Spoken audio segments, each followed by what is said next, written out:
This is now Seqeul number 10, Church of Uganda at 150 years. Welcome. Seqeul number 10, we are going to address the intrigues behind the scene in the palace of Kabaka Mwanga. And of particular interest today is a page boy called Mukasa. At that time, he was 13 years of age,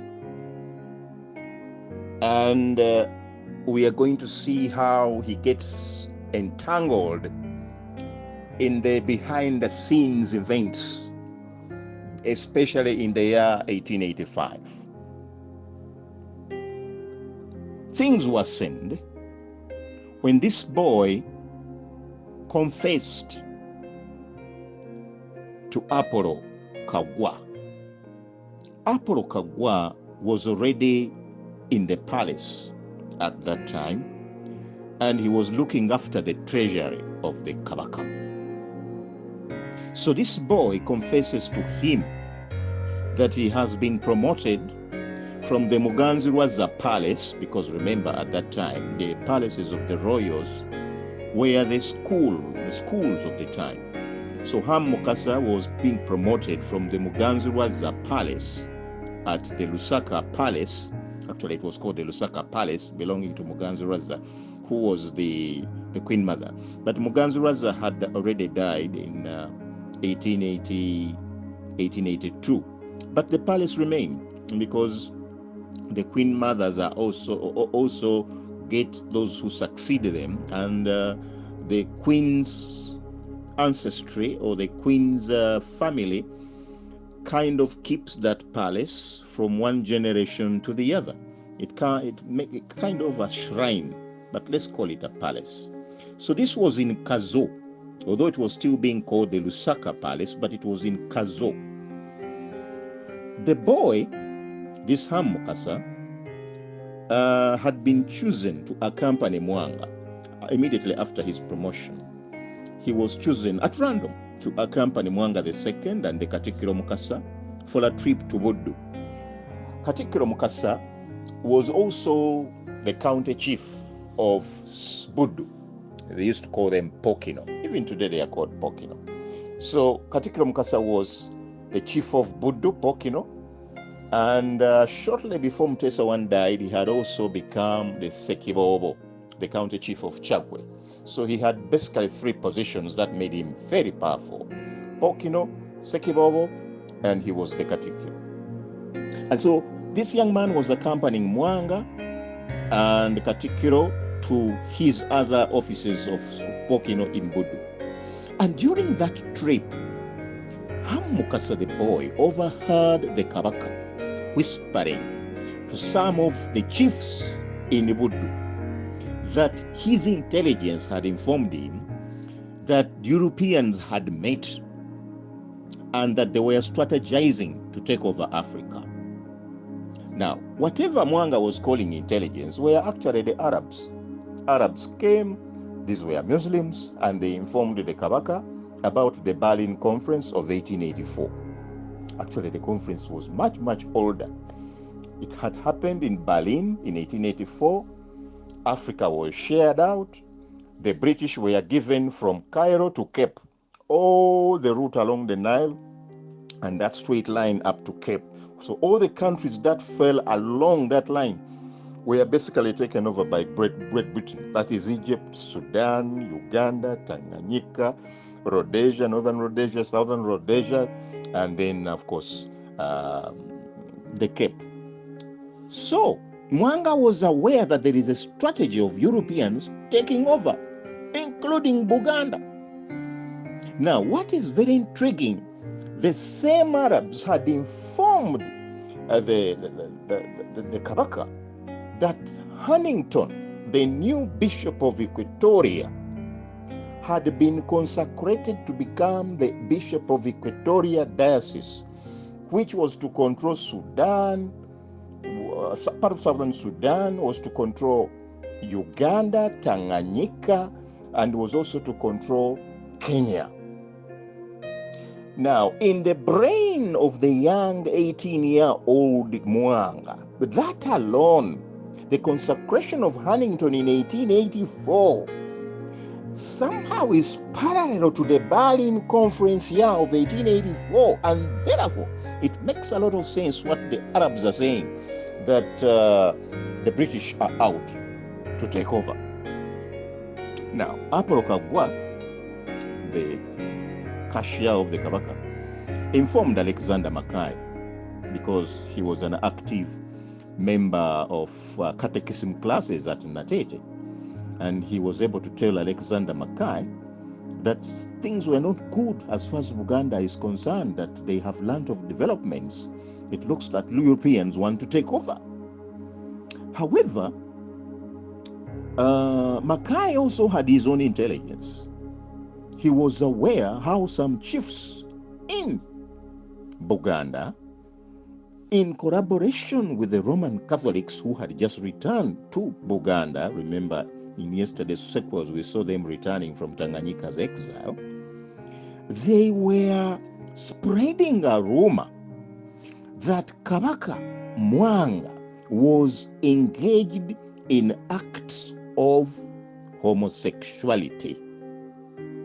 And Alexander Mackay told Apollo Kagwa that the source of this information was none other than the very same young man, Ham Mukasa, the 13-year page who accompanied Mwanga to Mwanga and Katikiro to Budu. The same man had told Alexander that there are some chiefs who are spreading the rumor that Mwanga is engaged in acts of homosexuality with the pages in the palace.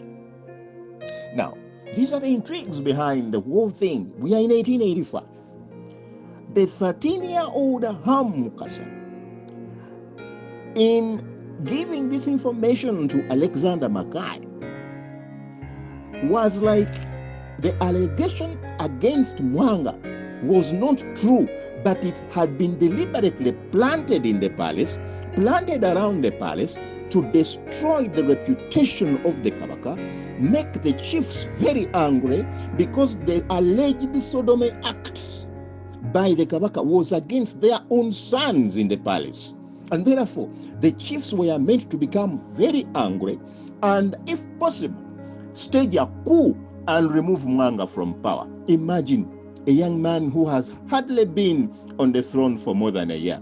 Here are chiefs whose intention is let them be made so angry that they remove Mwanga from power. Now, what happened is that back to the palace, Kagwa himself, the cashier, and he was only 19 years old. He was 1 year older than Mwanga. So when you hear Vaporo Kagwa in 1885, don't think that I'm talking about a big man. He's just a boy, 19 years. He prevailed on Ham Mukasa to divulge the details of the sodomy acts because he had learnt them from Alexander Mackay that he was the source. So Ham Mukasa confesses to Apollo Kagwa that these accusations are false. They have been planted by some chiefs. And the intention of the chiefs was to tell Joseph Mukasabali Kudembe, who was the chief of the palace pages from Saro, that this was happening so that he could also spread it amongst the Roman Catholic missionaries. I wonder why not the Anglican, but anyway, Mackay had already been told by Ham Mukasa. So that these Roman Catholic missionaries would end up spreading the news of how evil the Kabaka had become. Now, the shameful false accusation would annoy the chiefs. That one I've already said. And this was the intention. So Ham Mukasa went ahead to recite the names of the alleged page boy victims of the act, which had never happened. It means the chiefs had already made a lineup of names of the boys who were supposed to have been the victims. And this astonished Apollo Kagwa. Ham Mukasa also listed them in his unpublished Simuda Nyuma Part 2 and Part 3. Now, I found these at Makerere. Makerere has them. They are unpublished, they are loose papers. Apparently, nobody could have ever risked to publish such because you see, this is a very sensitive matter. You are choosing the Kabaka of a country of sodomy acts. And he lists the names of the pages and he insists how this was untrue, but it had been planned. He also told Apolokagwa that the Kabaka who was about to visit Muzibwazaala Mpanga, the site of his father's burial, he was actually, I think, about to go there on the 9th of October, 1885. There had been a coup. These people who were planning to get rid of him were trying to actually assassinate him on that day. So this was too much. Apollo decided to go and tell all this to the Kabaka. Yes. Because you see, he's 19, Ham Mukasa is 13, and he's more closer to the Kabaka. Ham Mukasa is a mere page boy. He is the cashier of the Kabaka. So the Kabaka would give him audience. But in order for this to happen, because the Kabaka would have asked who is the source of this information, and he would have said that the source of the information is Ham Mukasa. So what Apolokagwa did was to tell Ham Mukasa that it was time for him to run away. And indeed, Ham Mukasa ran away. He went as far as Bulemezi to the county chief there. His name was Yusuf Waswa, the Kangao, and the boy went into hiding. Apolokagwa, after being assured that Ham Mukasa was safely gone, he spilled the beans to Mwanga too, right from the homosexual allegations to the assassination planned on the 9th of October of 1885. Katikiro Mukasa was also invited to come into the meeting to hear for himself what Apolokagwa was revealing. Mwanga too and Katikiro Mukasa thanked Apolokagwa for the information, but they decided to lay another superior siege at the palace, at Muzibwazaala Mpanga, and allow the Kabaka to head there so that if he is attacked, there will be enough troops to dislodge the attackers and arrest them with evidence, because now all this was hearsay. So come the 9th, the Kabaka visited the royal tombs, and indeed the Kabaka was attacked. And all the attackers were arrested because there was a bigger force in hiding, waiting to lay siege on anyone who was attacking the Kabaka. However, those who attacked the Kabaka, Joseph Mukasa Kudembe was not among them. But Joseph Mukasa was accused to have been among them by Katikiro Mukasa, because Katikiro Mukasa had his own intentions of getting rid of him. After all, here was a man who he feared might even grow higher and higher and higher and take over the Katikiloship. As for the story of Huntington, Bishop James Huntington, which we saw yesterday, the orders to kill him were also given by the Kabaka. And now this is a background that the Kabaka was not simply acting because somebody is passing from the east, but there was also that 1884 Berlin Conference news, which the Arabs had given him, and he knew it is true. Now, this situation in 1885, after Huntington is dead, the trial of Joseph Balikudende takes place. He's accused of spreading false rumors about the homosexuality acts of Kabaka Mwanga in order to malign his name. They also accuse him of being involved in the 9th October 1885 assassination plot at Kasubi Royal Tombs. They also accuse him, because yesterday you saw he was pleading for Bishop Huntington. So they accuse him of spying for the Europeans who in 1884 have decided to conquer the whole of Africa, including Buganda. Then an interesting charge. Being the Omsalo-Salo, he was the head of all the pages in the palace. So they asked him during the trial, where is the page called Ham Mukasa, who came from Muganzirwaza Palace and was promoted to this palace? And he could not produce him. So they say, you see, you have also failed in your duties. You cannot produce a whole page. The 13-year-old Ham Mukasa was missing. So Mwanga found Joseph Balikudembe guilty of all charges and ordered that he be executed. Kibuka, the executioner, was called and ordered to burn him to ashes at the execution's place at Namugongo. Unfortunately, as they took him, he was too weak. The chains were so heavy for him that they had to do the execution at Nachivubo. That's why it's at Nachivubo where you have his memorial, because it's the spot where he was murdered. Mwanga too then asked for the 13-year-old Ham Mukasa to return, because now he wanted to see the young man. So the young man was summoned from Bulemezi. His father, Zakaria Sensalire, was also summoned. And Sensalire, of course, was a chief in the kingdom. He was able to cool the temper of the Kabaka that his son meant no danger.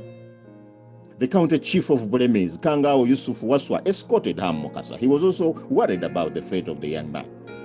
On their way to the palace, the Zakaria Sensalire had already joined them.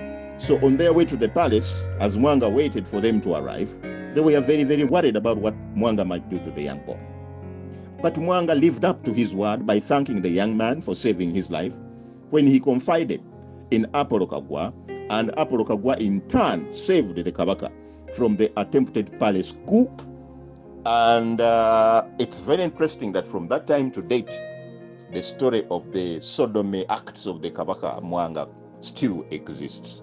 But these were the palace intrigues of the time.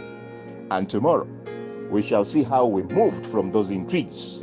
And now the Katikiro plotted very strategically for the end of the people who were learning Christianity.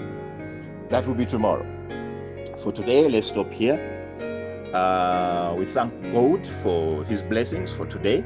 And don't forget to subscribe, like, comment, and share. May God bless us all. Thank you.